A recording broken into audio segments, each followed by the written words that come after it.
Hello everyone again. This is Reverend Colette Duval-Pondella with another part of our spiritual sustenance. This is part 3 of a series called Leave Great Enough Alone. So as before we start, I have my prayer feather with me, and I just want to know the highest good. As always, I set an intention here to help you support your heart's desire, no matter what. And I know that there is a creative energy, a creative force, an intelligence that we are all made of, that everything seen and unseen is made from this magnificence, which makes you magnificent. And I claim for each and every one listening right now and reaching out to your friends, your family, and the support of the entire planet, that we are in this together, that you are a unique manifestation of this creative intelligence, and you are here to share your gifts with humanity as only you can do. And I know that we are held in the hands of grace, and with great gratitude I say, and so it is. Amen. Aho. Namaste. Excuse me, my quote today is from JoyBell, and it goes like this. You will find that it is necessary to let things go simply for the reason that they are so heavy. So let them go. Let go of them. I tie no weights to my ankles. This is so important. Actually, I forgot to say, put it behind you is the part of this series that we're going to talk about today. It's so easy when you're going through something, or you've had something happen to you, and you have and are still living the effect of a trauma, no matter what it is. Many of us, some people have been to war, and some people have had or been victims of violent crime.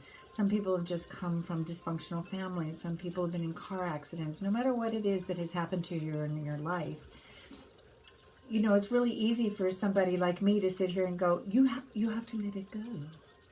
Let it go. Like the song. You know?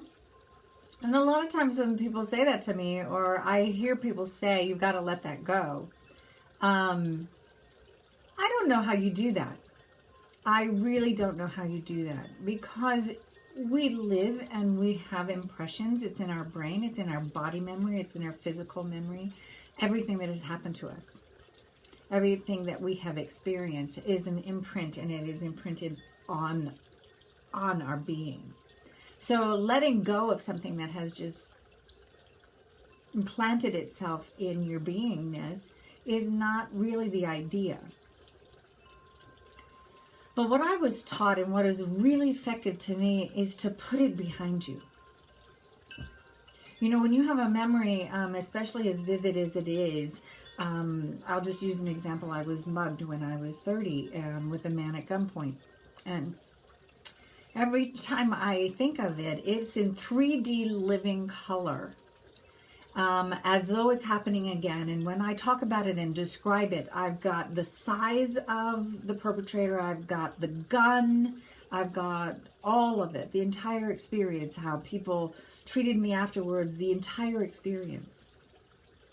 And I did some neurolinguistic programming healing once, and this gentleman helped me minimize that experience and put it behind me. And so I've been doing a lot of that kind of work with things that are still 3D and overwhelming my experience when they get triggered, when they come up again. So instead of letting it go, I can't let it go. It happened to me.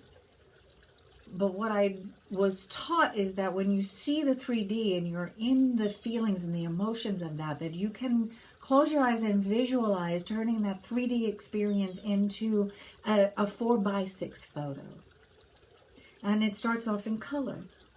It's like if you could just minimize it down to this 4x6 photo in living color, then turn it around and see that it is two-dimensional now instead of three-dimensional.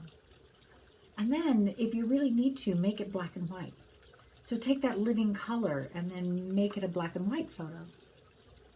And then take that photo and with a paper clip or whatever it is you want to do, you can tear it up, but you want to throw it and put it behind you consciously with other things that you have been able to do that with.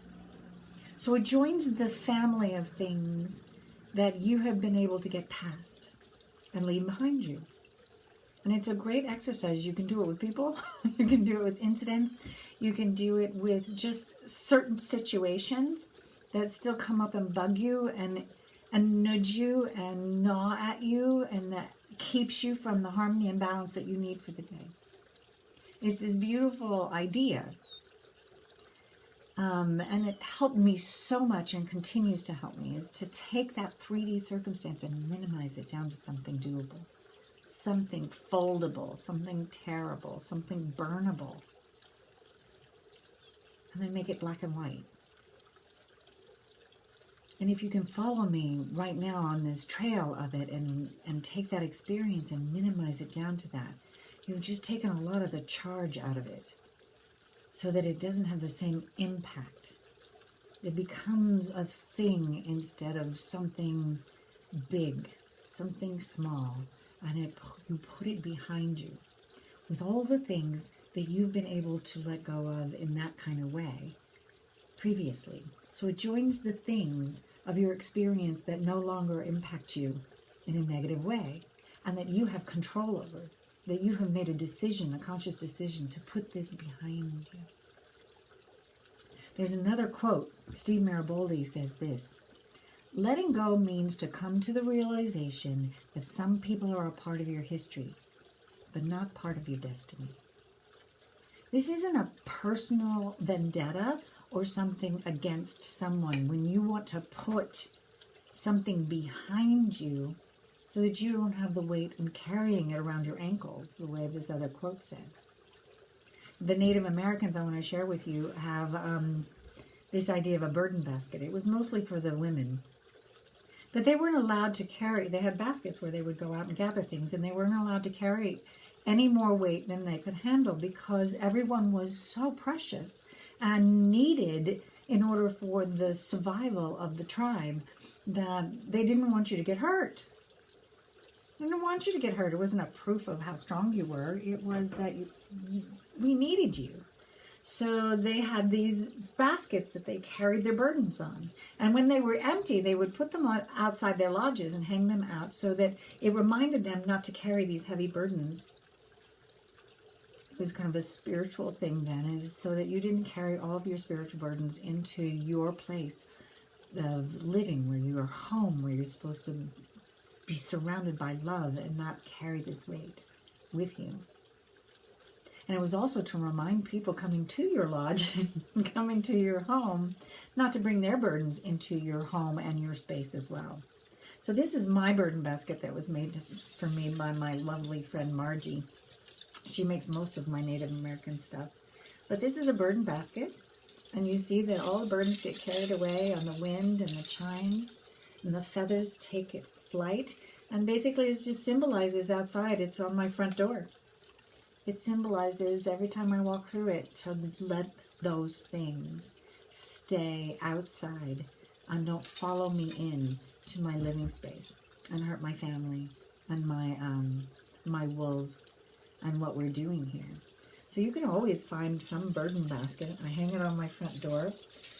It is a beautiful reminder to put things behind you.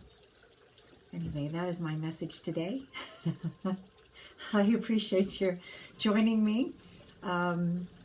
It's quite an extraordinary little journey. And join us for the next part 4 of Leave Great Enough Alone. I would like you to know that you are not alone in this, and you do not have to go it alone, that I am a private spiritual life coach, and that you can book a time with me online or up here at the ranch if you are in need of some guidance and some spiritual life coaching. I would love to help you out that way. Please like us and join us on Facebook and YouTube and Instagram. on our My Wolf Wisdom gatherings on Sunday. You can hear on our podcast on Podbean, iTunes, Stitcher, and Spotify. Please share this message.